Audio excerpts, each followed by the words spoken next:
ಬೆಳಗಾವಿಯ DCC bank ಅಧ್ಯಕ್ಷ ಚುನಾವಣೆ ಏನಿದೆ ಮತ್ತೆ ಕಿಂಗ್ ಮೇಕರ್ ಆಗಿದ್ದಾರೆ ಸಚಿವ ಸತೀಶ್ ಜಾರಕಿಹೊಳಿ. ಸತೀಶ್ ಆಪ್ತ ಅಪ್ಪಾಸಾಹೇಬ್ ಕುಲಗೋಡೆ ಅವಿರೋಧವಾಗಿ ಆಯ್ಕೆಯಾಗಿದ್ದಾರೆ. ಅತಿ ಹೆಚ್ಚು ಬಿಜೆಪಿ ಬೆಂಬಲಿತ ನಿರ್ದೇಶಕರಿದ್ದರೂ ಕೂಡ ಕಾಂಗ್ರೆಸ್ ಬೆಂಬಲಿತ ನಿರ್ದೇಶಕನಿಗೆ ಮಣೆ ಹಾಕಲಾಗಿದೆ. ಸತೀಶ್ ಅವರ ಆಯ್ಕೆಗೆ ಸಹಮತವನ್ನ ರಮೇಶ್ ಜಾರಕಿಹೊಳಿ ಕೂಡ ಸೂಚಿಸಿದ್ರು, ಬಾಲಚಂದ್ರ ಜಾರಕಿಹೊಳಿ ಕೂಡ ಸೂಚಿಸಿದ್ರು.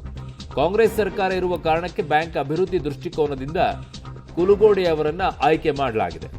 ಮೂವರು ಸೋದರರಿಂದ 3 ಜನರ ಹೆಸರು ಪ್ರಸ್ತಾಪ ಆಗಿತ್ತು.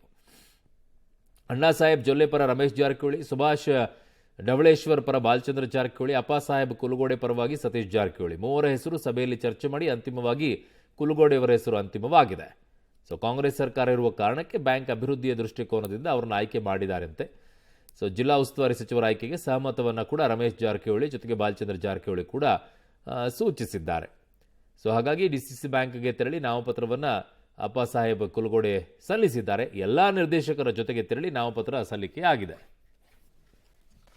ನನ್ನ ಸಹೋದ್ಯೋಗಿ ಬೆಳಗಾವಿ ಪ್ರತಿನಿಧಿ ದಿಲೀಪ್ ಕುರುಂದ್ವಾಡೆ ನನ್ನ ಸಂಪರ್ಕಕ್ಕೆ ಸಿಗ್ತಾ ಇದ್ದಾರೆ. ದಿಲೀಪ್, ಯಾರು ಯಾವುದೇ ಪಕ್ಷಕ್ಕೆ ಹೋದ್ರೂ ಕೂಡ ಅಣ್ಣತಮ್ಮ ಎಲ್ಲ ಒಂದೇ ಅಂತ ಅನಿಸ್ಬಿಡುತ್ತೆ ಅಲ್ವಾ ಇಂಥ ಬೆಳವಣಿಗೆಯನ್ನು ನೋಡಿದಾಗ?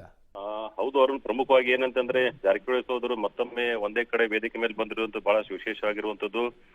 ನಾವು ಕಾಂಗ್ರೆಸ್, ನೀವು ಬಿಜೆಪಿ ಅವ್ರು ಜೆಡಿಎಸ್ ಜೊತೆ ಎಲ್ಲ ಹೇಳ್ತಾ ಇದ್ರು. ಆದ್ರೆ ಇವತ್ತು ಏನು ಡಿಸಿಸಿ ಬ್ಯಾಂಕ್ ಚುನಾವಣೆಯಲ್ಲಿ ನಾವೆಲ್ಲರೂ ಒಂದೇ, ಅಂದ್ರೆ ರಾಜಕಾರಣದಲ್ಲಿ ಯಾರು ಶತ್ರುಗಳಲ್ಲ, ಯಾರು ಮಿತ್ರರಲ್ಲ ಅಂತ ಮತ್ತೊಂದ್ಸಾರಿ ಸಾಬೀತುಪಡಿಸಿರುವಂತದ್ದು. ಎಲ್ಲರೂ ಸೇರಿ ಒಟ್ಟಾಗಿ ಒಂದಾಗಿ ಒಂದು ಡಿಸಿಸಿ ಬ್ಯಾಂಕ್ ಚುನಾವಣೆಯನ್ನ ಅವಿರೋಧವಾಗಿ ಆಯ್ಕೆ ಮಾಡಿರುವಂತದ್ದು. ಅದರಲ್ಲಿ ಪ್ರಮುಖವಾಗಿ ಏನು ಜಿಲ್ಲಾ ಉಸ್ತುವಾರಿ ಸಚಿವರಾದಂತ ಸತೀಶ್ ಜಾರಕಿಹೊಳಿ ಅವರು ನೇತೃತ್ವವನ್ನು ವಹಿಸಿದ್ರು. ಮತ್ತೆ ಅವರ ಪರವಾದಂತ ಒಬ್ಬ ಇವರನ್ನ ಕೂಡ ಇವತ್ತು ಅಧ್ಯಕ್ಷ ಮಾಡಿರುವಂತದ್ದು. ಅರುಣ್. ಓಕೆ ದಿಲೀಪ್, ನಿಮ್ಮೆಲ್ಲ ಮಾಹಿತಿಗೆ ಧನ್ಯವಾದಗಳು.